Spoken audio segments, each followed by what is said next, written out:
Good afternoon. My name is Kentrell Lawson. This will be my unit for a major project. The poem I chose we'll be talking about today is Immigrants, a poem by Charlotte Smith. The first poetic device I came across was in line 6. It states, but in the dark retrospects dejected the wells, which is the use of consonants. Consonants in poetry is characterized as using similar sounding consonants in succession.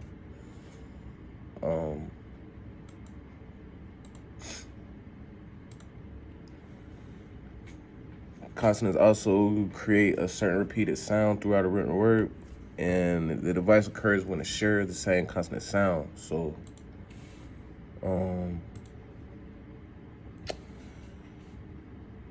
line 6 is followed in the characterization because the consonant is used in succession within a statement. The second poetic device I came across was imagery, which was in line 32.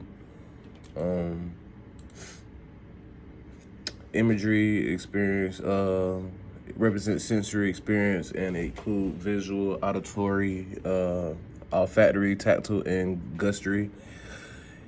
Imagery help you paint a better picture, make it more vivid, make you feel like you're more like there. That is also one of my favorite devices because I would like to feel like that's make me understand more when I feel like I'm there, if that makes sense.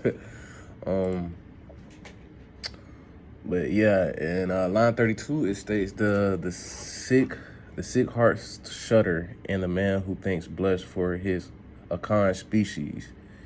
I interpret that as a sick man who still feels love for humans. Imagery is a literary device. Like I said, uses vivid description. I feel like that was in that line stance that use real good imagery right there, and it helped appeal to the readers such as myself and create, a better image. And also using imagination, it gets your mind to wander a little bit, get you more fired up, get you more into the poem in this case. The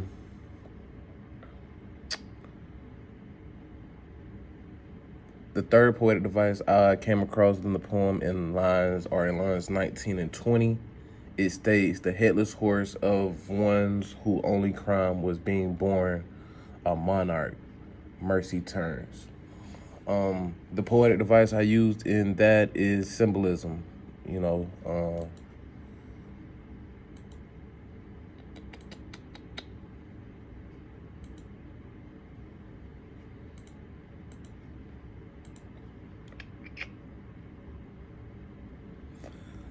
Symbolism is a literary device in which a writer uses one thing, usually a physical object or a phenomenon, to represent something more abstract. In those lines, 19 to 20 ties into the same because it used to represent the monarch. The fourth poetic device I decided to choose was alliterations, and that was in line 38.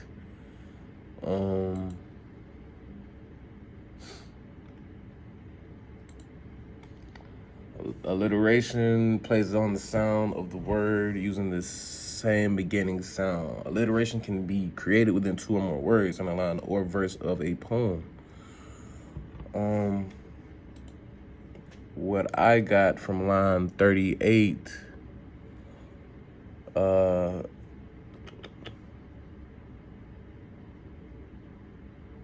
for starters, alliteration is a powerful and subtle means of controlling the poem's mood. It can also help control the mood, most definitely. In the line 38 case, gave a mood of anger and fighting. You know what I'm saying? This poem was written in an iambic pentameter. The entire poem itself, it just gave a huge metaphor and simile. That is because the narrator compares the past with the temple. Many look back to this as a similarity of significant because it demonstrates how humanity views the past. For some reason, you kind of get that feeling like more older timing, they want to portray it more as kind of depressing feeling. I'm not gonna say depressing, but not as high energy as far as like let me explain. It just shows how they view the past. They view the past because we lack things in the past. We lack things in the past and have more things now in the future, which I guess makes them have the old times more of a depressing time, you can say. Humanity views the past with a kind of veneration and affection. The modern world saw the past as safer, better time, and simultaneously depicted the present as a depressing period in which everyone is suffering. It is a meditative poem that was written in a depressing tone that has no climax. I feel that though that's because the poem was told from the perspective of the first person subjective narrative. I feel like if it was not written like that, I feel like it would give a different mood, probably a more easy mood. But being in the first person subjective, it gives it more. It gives it more like you can give it more mood, like just because they were there, like the way it's being told from them, it makes it have more mood to it, more energy mood to that.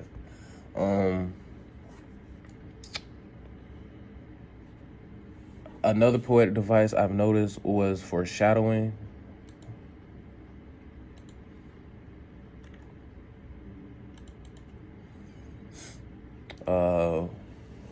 Foreshadowing drops hints, either explicit or implicit, as to what is going to happen further along the story.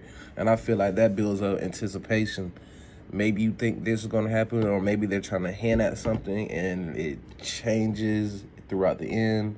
It gives more of a good a good look at the poem or anything. In that case, I feel like foreshadowing is real important when it comes to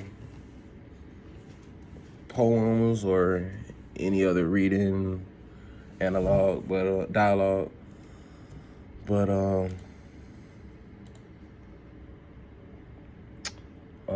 where's my note? I done lost my notes. Yeah, but foreshadowing is known as little hints, and the writer gives a reader about what's going to happen next. In line 36, it states, beneath the flowering thorn are stained with blood, describing a field of flowers ruined with blood. I feel like this is kind of like you have to look more kind of into it. What I got from it personally, I got that it foreshadows the war later described by the narrative. I didn't come across many poetic devices in this poem, but from ones I got, them are the ones that really stuck out to me.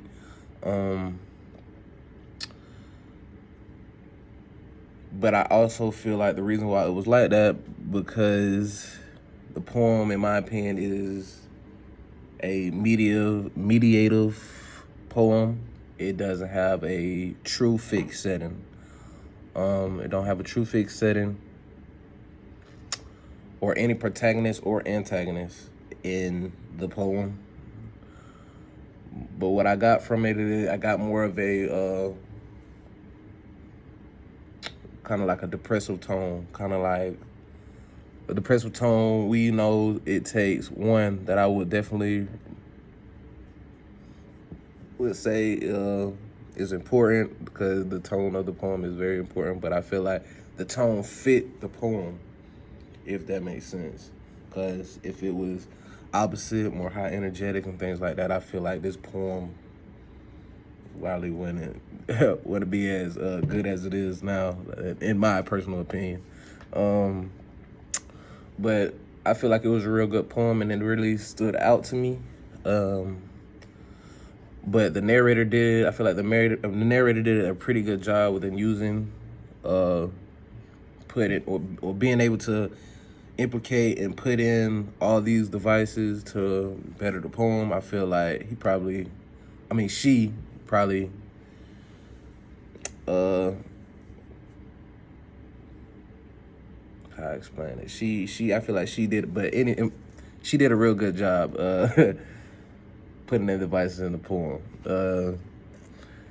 I feel like she successfully compared the poem and the wars. I like how they went from present to past in a way, and I feel like that kept certain readers entertained, as myself, kept things fresh, kept my mind wandering a little more.